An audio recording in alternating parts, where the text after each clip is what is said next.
We don't want to change the bankers, because if we do, if we put honest people in who didn't cause the problem, their first job would be to find the scope of the problem. And that would destroy the cover-up. And the cover-up is... Sure, the cover-up. It's a serious charge. Of course. Who's covering up? Geithner is covering up, just like Paulson did before him. Geithner is publicly saying that it's going to take $2 trillion. A trillion is 1,000 billion. Right? 2 trillion taxpayer dollars to deal with this problem. But they're allowing all the banks to report that they're not only solvent, but fully capitalized. Both statements can't be true. It can't be that they need 2 trillion because they have massive losses and that they're fine. These are all people who have failed. Paulson failed, Geithner failed. They were all promoted because they failed, not because they had succeeded. Well, Geithner was one of our nation's top regulators during the entire subprime scandal that I've just described. He took absolutely no effective action. He gave no warning. He did nothing in response to the FBI warning that there was an epidemic of fraud. All this pig-in-the-poke stuff happened under him. So in his phrase about legacy assets, well, he's a failed legacy regulator. But he denies that he was a regulator. Let me show you some of his testimony before Congress. Take a look at this. I've never been a regulator, for better or worse, and I think you're right to say that we have to be very skeptical that regulation can solve all these problems. We have parts of our system which are overwhelmed by regulation. Overwhelmed by regulation. It wasn't the absence of regulation that was a problem. It was, despite the presence of regulation, you got huge risks built up. Well, he may be right that he never regulated, but his job was to regulate.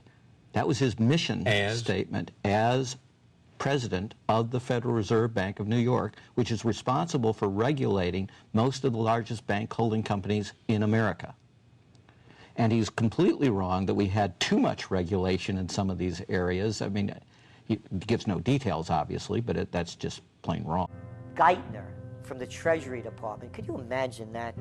Now we have the U.S. Treasury Secretary, who also is a Robert Rubin protege of the Larry Summers Group, that dismantled Glass-Steagall and broke apart the regulations that would have prohibited the banks and brokerages from becoming these criminals.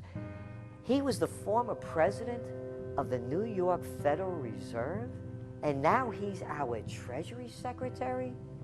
And as we all know, the Federal Reserve is as federal as Federal Express. It's a private bank. And now we've put this guy in charge of it? I mean, Wall Street has hijacked Washington in broad daylight. In 1913, the money power of the country was taken away from the people. By constitutional privilege, it belongs with the Congress, but it was given up in the Federal Reserve Act.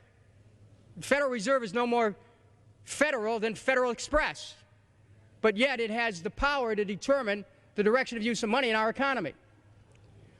If we could take that power back and put the Federal Reserve under Treasury, we start to be in a position of being able to control monetary policy on behalf of the United States people.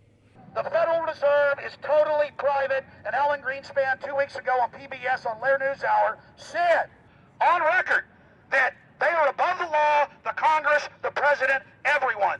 No court can do anything. We run America. What is the proper relationship, what should be the proper relationship between a chairman of the Fed and a president of the United States? Well, first of all, the Federal Reserve is an independent agency, and that means basically that there is no other agency of government which can overrule actions that we take. So long as that is in place and there is no evidence that the administration or the Congress or anybody else is requesting that we do things other than what we think is the appropriate thing, then what the relationships are don't frankly matter. Notice what Greenspan is saying. Greenspan is saying the Federal Reserve is beyond the law. And in reality, they are in practice beyond the law. Nobody, as far as I know, has ever audited the Federal Reserve. One of the first things we ought to do when we nationalize the Fed is go in there and find out the audit. Who stole money? Who engaged in corruption? There's a whole series of people going back to Volcker, to Greenspan, to Bernanke, and so forth. The founding of the Federal Reserve back under Woodrow Wilson the Federal Reserve has struck out 3 times. They didn't stop the crash of 1929. They didn't stop the banking panic of 1932, 1933. And now they are the cause of the derivatives crisis because they're the ones who inflicted derivatives on the world with Alan Greenspan. In 1866, there was $1.8 billion in currency in circulation in the United States, about $50.46 per capita. In 1867 alone, $500 million was removed from the U.S. money supply. 10 years later, in 1876, America's money supply was reduced to only $600 million.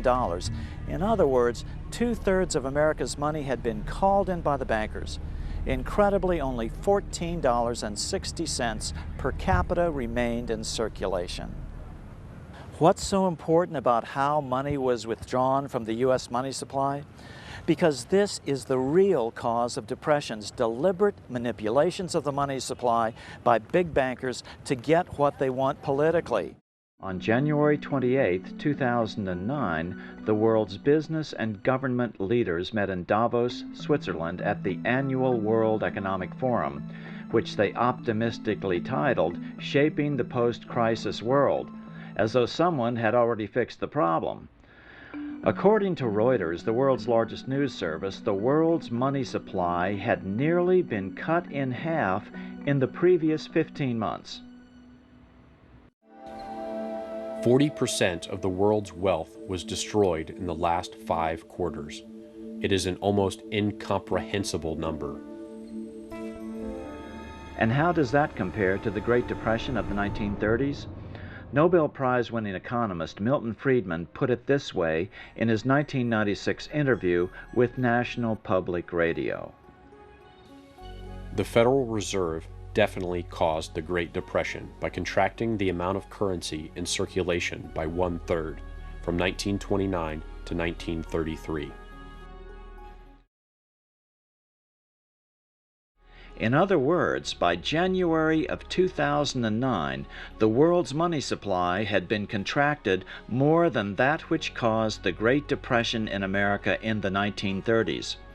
Some believe the economic crisis that began in 2008 is still being completely manipulated by the big banks. But it is more likely that their debt money system has finally spiraled out of even their control.